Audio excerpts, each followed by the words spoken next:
Q&A session in front of the U.S. Senate Judiciary and Commerce Committees, I was also getting ready, stretching out, propping up some pillows, making some popcorn.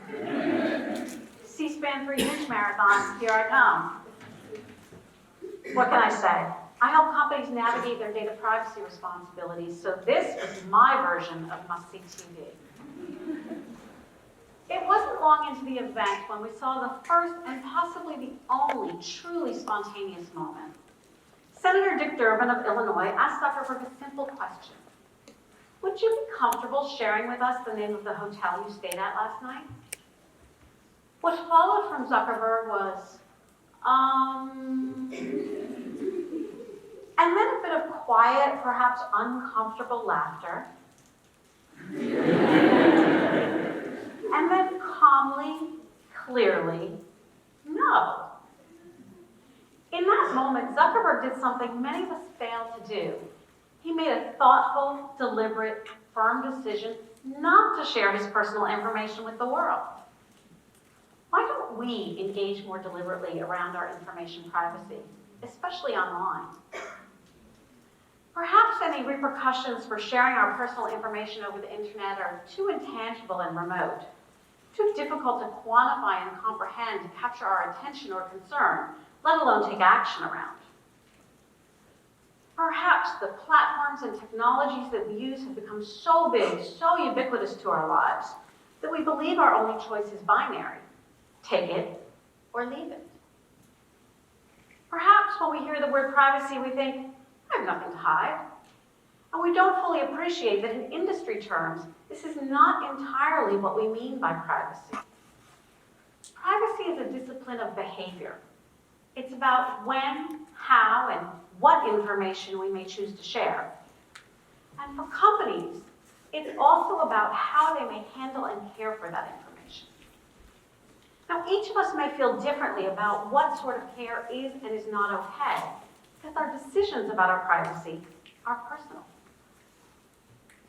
Perhaps we do understand this, but we just don't believe we can have an impact on how our information is handled by any of the many companies we share it with, believing that each of us alone is just one drop in the bucket, one drop in the ocean, barely making a ripple on the surface and possibly going entirely unnoticed. And so the seamless and seemingly constant flow of our information across the internet continues, facilitated by our tacit trust and agreement that whatever companies are doing with our information is fine with us, without regard for who is treating us well and who perhaps is not. But perhaps Mark Zuckerberg has absorbed a lesson that many of us have not yet. Our information is valuable. We should only share it in exchange for something worthwhile, and when we're sharing it with someone or some company that will treat us well.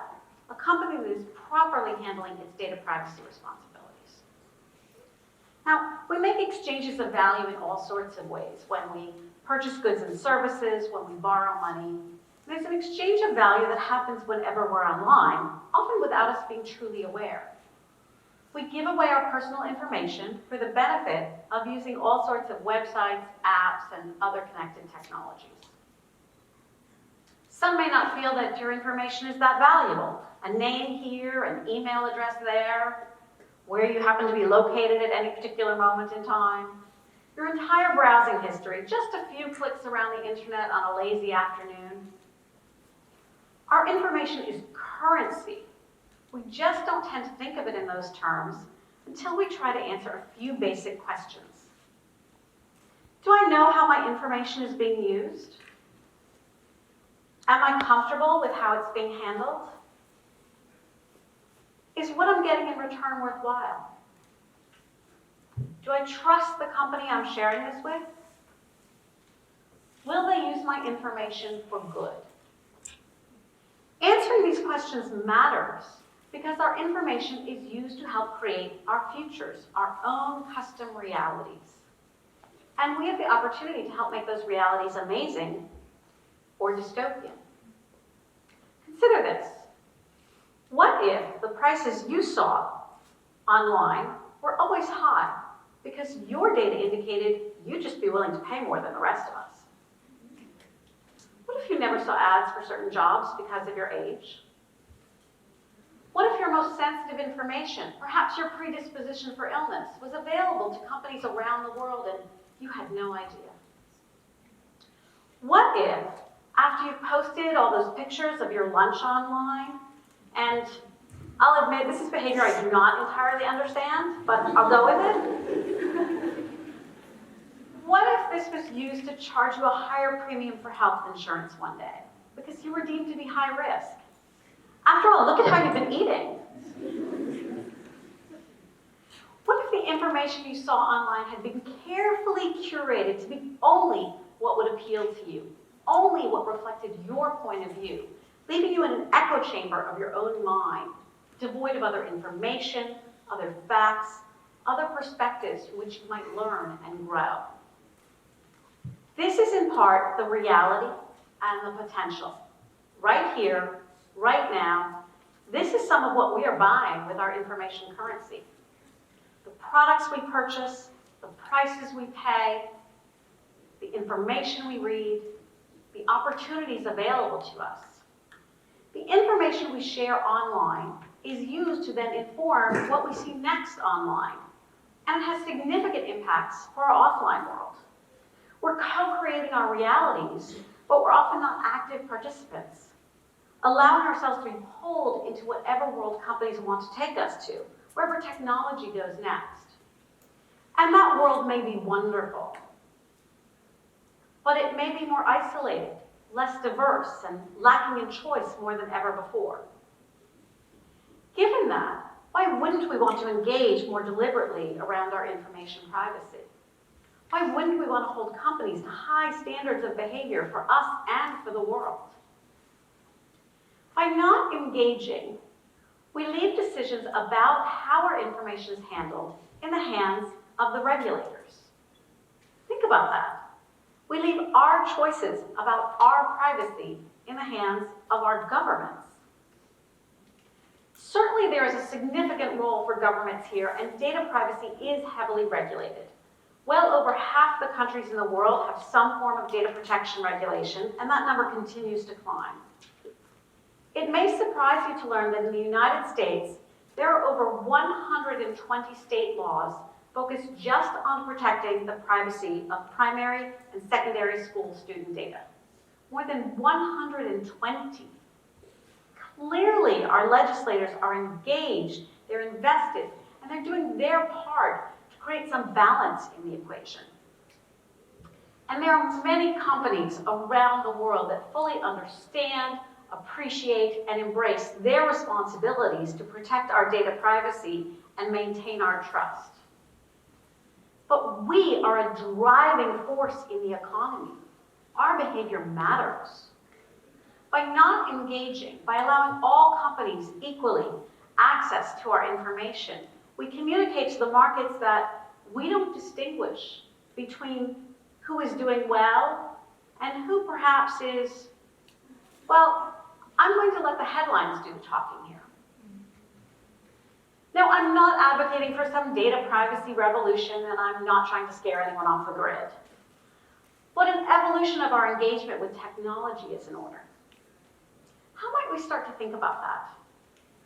Sometimes it's the smallest moment that gives us just enough pause to shift us from a path in which we're passive, giving away our information without a second thought, to one in which we're active participants, expressing our agency, making deliberate decisions about what information to share and why, and in doing so, influencing and possibly driving what happens with it.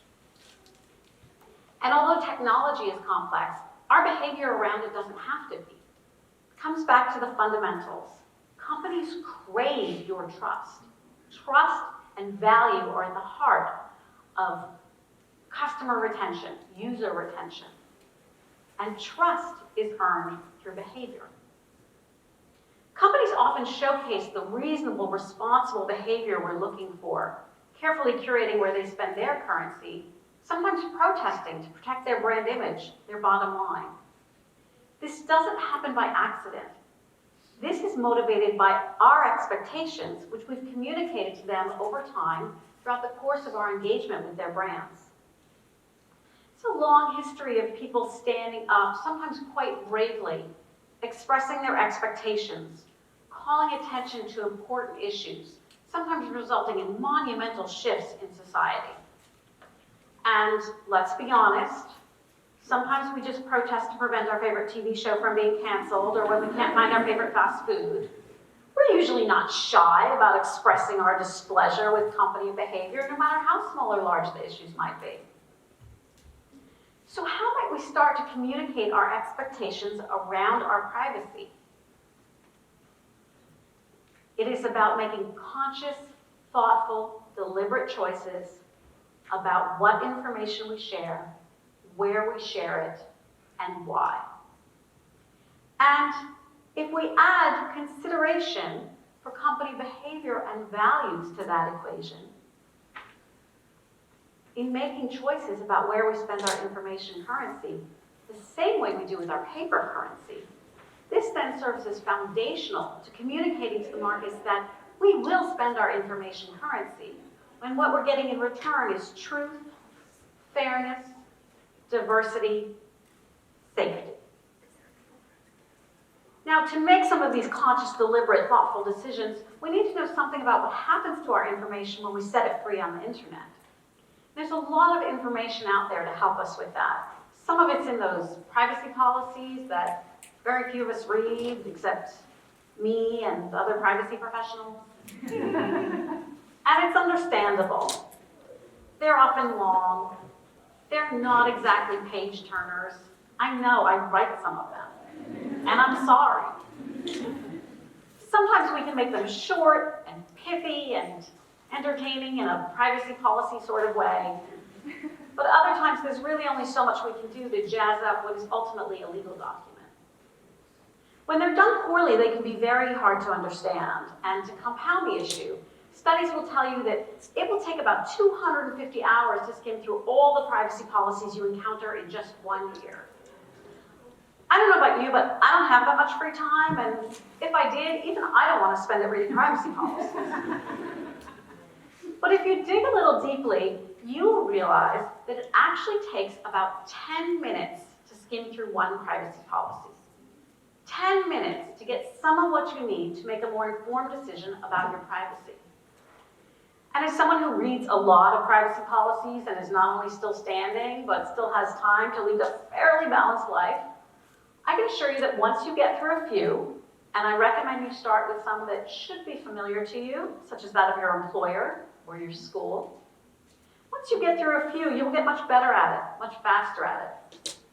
You will recognize that many of them follow a very similar format, so it becomes easy to hone in on the information that's most of interest to you. Perhaps most importantly, you will quickly recognize the ones that you're not comfortable with, that are utterly incomprehensible, or that are just not there at all. It's not a perfect system. It's not a complete system, but it is a start, and we need to start. These days, journalists around the world are covering this topic, so check out any news outlet, and you will also find information about company behavior, often in relation to their data practices. But if reading about privacy isn't where you want to begin, start by cleaning up your device. Delete any unused apps. Open the settings, look for privacy. Then scroll through the options and make some decisions about where you're spending your information currency.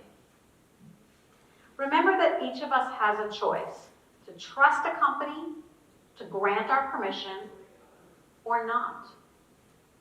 Seth Godin reminds us that our permission is valuable and permission is fragile.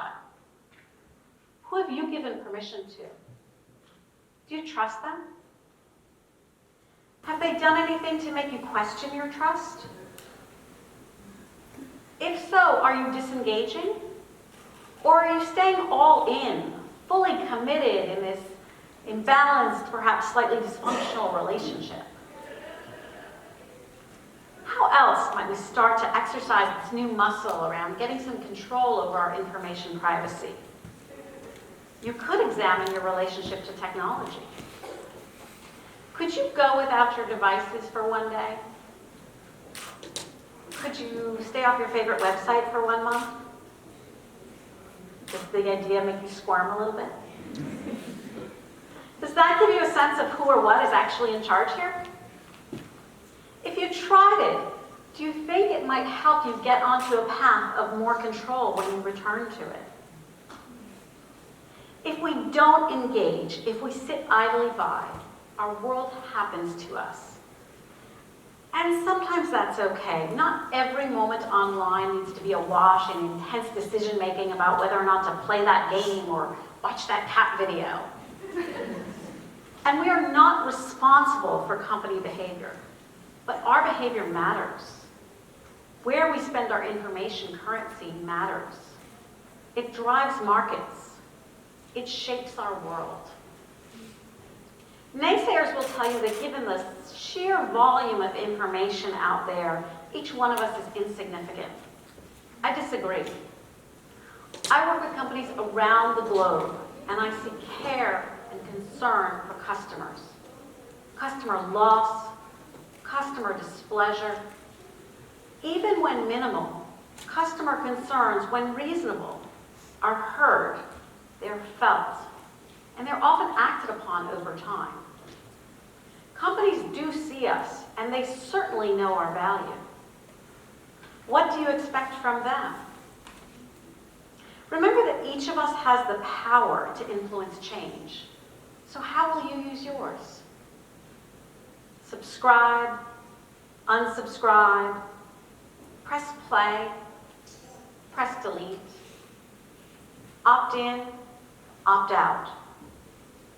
And then let your voice be heard. Or don't. The decision is yours. Because after all, our choices about our privacy are personal. Thank you.